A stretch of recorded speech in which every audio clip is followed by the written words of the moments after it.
Praise the lord. దేవుని నామానికి మహిమ కలుగును గాక. ఈరోజు దేవుని వాగ్దానము, శాశ్వతమైన ప్రేమతో నేను నిన్ను ప్రేమించుచున్నాను. ఇర్మియా గ్రంథము 31వ అధ్యాయం 3వ వచనము. ఈ ఉదయకాల సమయంలో దేవాతి దేవుడే మనందరితో మాట్లాడుతున్నాడు.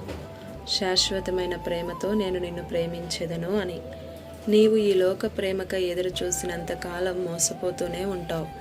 ఈ లోక ప్రేమ గుడ్డిది. మన ఇరుగు పొరుగు వారు చూపే ప్రేమ కూడా స్వార్థపూరితమైనదే. ఏది ఎలాగున్నా సరే, ఏమి జరుగుతున్ననో, నీ జీవితంలో శాశ్వతమైనటువంటి ప్రేమతో నా దేవుడు నిన్ను ఈ క్షణానికి ప్రేమిస్తూనే ఉన్నాడు. నా ప్రార్థన అసలు దేవుడు ఆలకిస్తున్నాడో లేదో, ఇంకా ఆలస్యం అవుతుంది, నా జీవితంలో ఎప్పుడు కార్యం జరుగుతుంది అని అనుకున్నా సరే, ఆయనే నీకు సహాయకుడుగా ఉన్నాడు.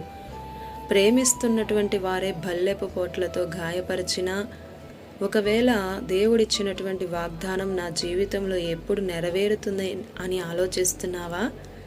ఆయనే పరిశుద్ధుడు. ప్రార్థించినా స్వస్థత రాక వేదనతో కుమిలిపోతున్నా నీకు ఆయనే స్వస్థపరిచేవాడు.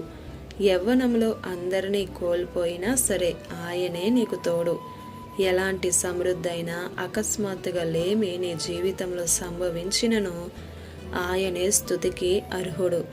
ఎంత భక్తి చేస్తున్ననో, బాధలే నిందలే ఎదురవుతున్ననో, నీ పక్షాన నుండి నడిపించేవాడు సమర్థుడై ఉన్నాడు.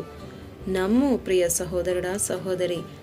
ఎంతగా నీతిగా జీవిస్తున్నా, అనేక నిందలకి గురి అవుతున్నను, కృంగదీసే మాటలతో నిన్ను అనగద్రొక్కాలని చూస్తున్న వారందరికీ చెప్పు, నీ దేవుడు మౌనంగా ఉండేవాడు కాదు. నీ దరిద్రాన్ని దీవెనగా మార్చి, నీ శాపాన్ని ఆశీర్వాదంగా మలచి, శాశ్వతమైనటువంటి ప్రేమతో నిన్ను ప్రేమించే దేవుడై ఉన్నాడు. ఆమేన్. దేవుని కృప మనందరికీ తోడై ఉండునుగాక. ఇది నా వాగ్దానం మనందరి జీవితాలలో నెరవేరాలని కోరుతూ, దేవుని సువార్త పరిచర్యలో మీ సహోదరి Prasanna. God bless you. Amen.